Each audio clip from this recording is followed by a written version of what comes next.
and the hope stays with SB to actually take this to 3. Did you just see that? I think you missed it.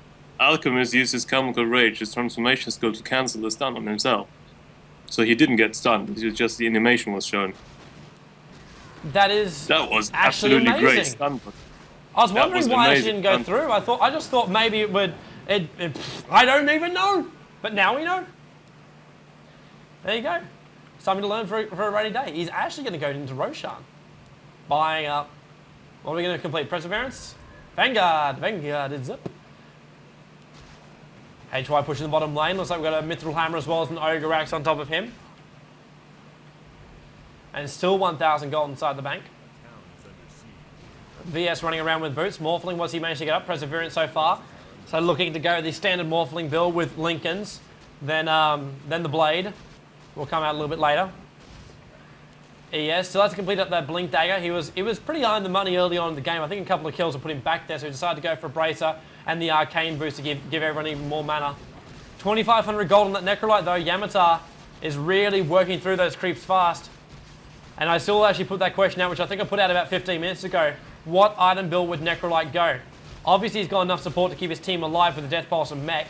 And Phase Boost to keep up the pressure. Top lane. Just a bit of harassment. But, like, where does he go from here? 2,800 gold. Where would you go if you were Yamatar? Where would I go?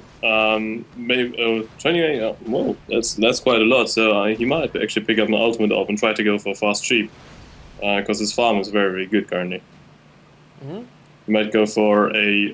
There are two possibilities, I suppose. Either going for a sheep or for a Sheep's Guard. Yeah, and actually, it wouldn't be a bad idea to actually just pick up the Mystic Staff to actually have that, because then you have the choice. You can either go defensive and Shivas if you get pushed too hard, or you can go for the Gwynster if you continue your farm up. Looks like top lane actually going to be pressured off a little bit more here. The prep actually coming up with the Frost Armors. All 5 heroes here for SB, for Sycthe Gaming, forming up on the top. We've got for SB, Alchemist is there. He's actually popped that invis finally. Razor's joined the battle. Roar goes off, and now Alchemist gets the stun off. He actually gets on the back of Koi. Razor comes in from the side. They weren't expecting all this support. Morphling's actually waved in, but So dies before he can even start it off right now. Oh, the damage, the pain, the mercy, everything. Stun now going on Necrolite. They want to bring him down, but Rekka's coming straight towards the middle of it. Lich ulti now bouncing up to the Lich from the creep wave up into Razor. They've lost one. They've lost a second. Slides are now carving him up. 3-1. Alchemist goes down. That is another one going out, and everyone is sharing the kills. 4 heroes down. 1 hero on the retreat. It's the level 6 Vengeful Spirit. Out of all the heroes to survive, VS survives. And now the tier 1 is Gonski's on the top. 15-11. Can you have any more team fights which just go the opposite way of the last team fight? It just keeps happening to us.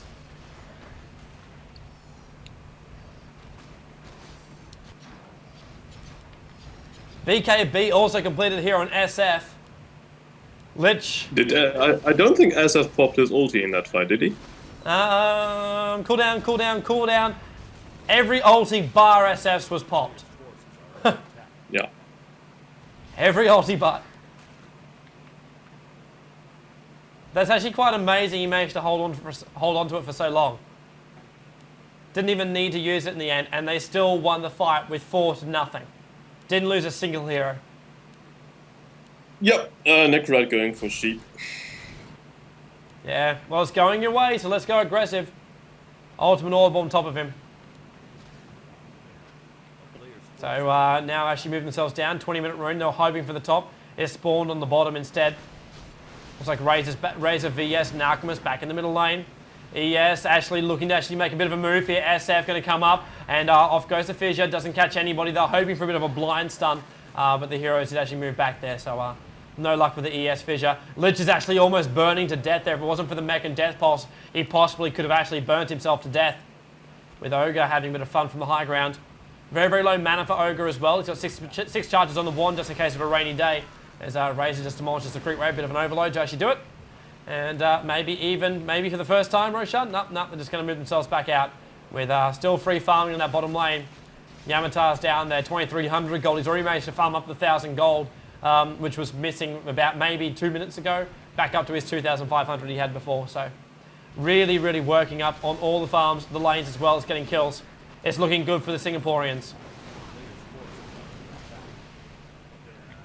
Still, the pressure's on Oh, them. bottom lane! Gank! Swap! Stun! Yamata! Mech! Death Pulse! He's letting everything off. He's still alive, but finally goes down. A lot of damage was taken, and instantly So lets off. He gets the kill. ES is in the mix too. Blink comes in. They've already got gone. And Morphling waves over the top, caught inside the Puck ulti, who is still killing them from the sides, or at least attempting to. Razor comes to join up the battle now, and Puck turns around to harass the Ogre back. He is not expecting Razor. He will not have his illusionary orb. He's already used it just before. It's going to take a little bit longer to actually cool down. They're trying to get close enough to do it, but that tier 1 tower is still on full HP. They don't want to dive it just yet. But while that's happening, mid lane is pushing out here. Alchemist looked like he went for the stun right now. Frost Armor still on top of the Shadow Fiend, decides to turn around and fight a little bit there on the back of Rekka, and Rekka will be forced to actually go into Chemical Rage and fall himself in towards that middle lane. There's now heading towards that bottom. Puck is trying to defend. More support going to come in. Ogre and Razor from the back there. Will they get the stun? Oh, what a time to blink. The animation started from Ogre. He wanted to get the stun. Morphling wipes the creep. Glimpse pops off too.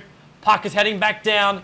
Is there support? No, there's not. He's by himself. Morphling catches a glimpse of him. Tier 1 tower is actually being left alone here by the heroes as Puck once again. He just blinks himself out of any danger whatsoever.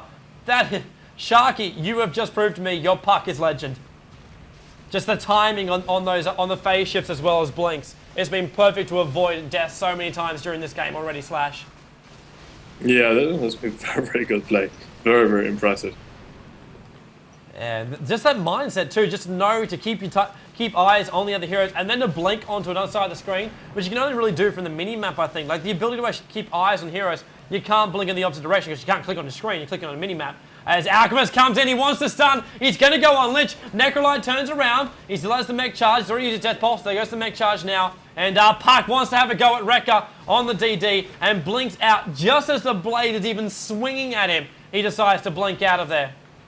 SF is hanging around that middle lane too. He's actually now got a Blink Dagger on top of him. Blink BKB. He blinks. He goes for the high ground. Oh, HY. Morphling waves out of trouble. That could have been death.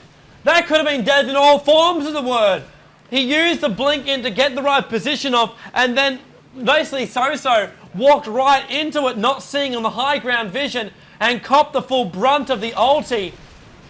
The heal must have come from somewhere. It must have been a one charge to actually get that off. If he didn't have that, he would have been dead. Would have been dead. Lucky to escape that Morphling. Very aggressive play by HY. I like it. But on the other hand, he just wasted his cooldown on BKB and his ulti. So I think Starspa will take advantage of this and then push the tower mid lane. Yeah, it is costly. It's like when the Enigma ulti pops up, it's like, hey guys, we've got ourselves a bit of an opening now. And when you have a hero which is as farmed up as Shadow Fiend, you have that small opening, you go for it. BKB, only a 75-second cooldown. It's actually almost off cooldown now. It's the 45 seconds he's got left on the cooldown of his ulti, which could actually hurt. But even then, he's still doing a hell of a lot of damage pumping up this middle lane. And Frost Armor on top of him too, so 6 plus 7.7 on the armor. Makes it very, very hard to actually kill him. Especially armor on top of Necrolite too. Armor's not as powerful as it used to be, but it's still at that point where it really, really does actually help out. Still trying to damage that tower down, but able to actually kill off the creep waves nice and fast. ES farming up on that bottom lane. ES has actually been left to free farm that bottom lane, has completed his Blink Dagger now, and will head towards the middle lane to look for this initiation for the group fight, which we know Sycthe are looking for. They need to win one more group fight in their advantage, and they'll get themselves to a point where they can literally say, we can take this 2-0 and knock the Vietnamese out of the Asian Dota Championships. It's possible, but Slash, it is so important this group fight goes their way if they want that to be the case. Yeah, well, if it doesn't, then they are still... Oh no, Puck ulti initiates! The silence is off, the Warring Rift, Razor comes straight down, and Lich ulti actually bounces up, but in no means actually helping them.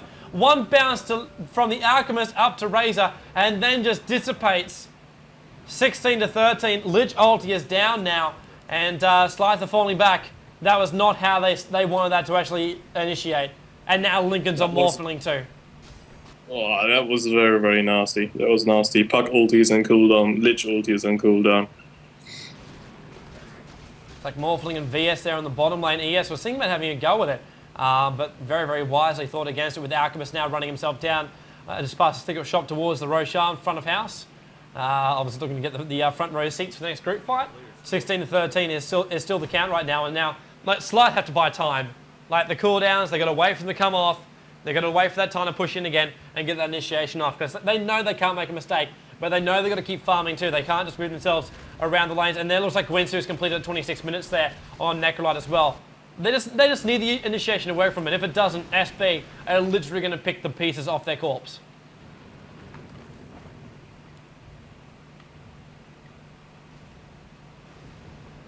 TP coming in towards middle. ES ulti. ES ulti. Fissure goes off. Wrecker goes down. They want to actually... Gwynsu goes off. They're going to bring down Razor. Puck still attacking from the side. They even let off the ulti a little bit too early from the Reaper Slice there from Necrolite. But it still gets the job done. And Manga Q goes down. That is 2 down. That is 2 down right now for the Scourge. They have an opening. Morphling is still up. Great Fissure goes off. It catches the Alchemist as well as the Morphling. It's not going to be enough to actually get the initiation off of them, but still they can push this lane up. One Trinity goes up, has a bit of a look around, as off comes HY, puts a couple of races out, demolishes the creep wave. They can still attack that tower, but it will regen with no creep wave there now. Or at least it should do. Nope, there's a Trinity still there, so they actually have a creep wave. Neck pops off, they want a Rax. They're getting a Rax. Glyph pops off. We have 6 seconds before the heroes come back up again, and they have the time. Will they initiate? Will they actually count the tier 3 tower as collateral damage? All heroes back out from the Scourge. Timing is essential.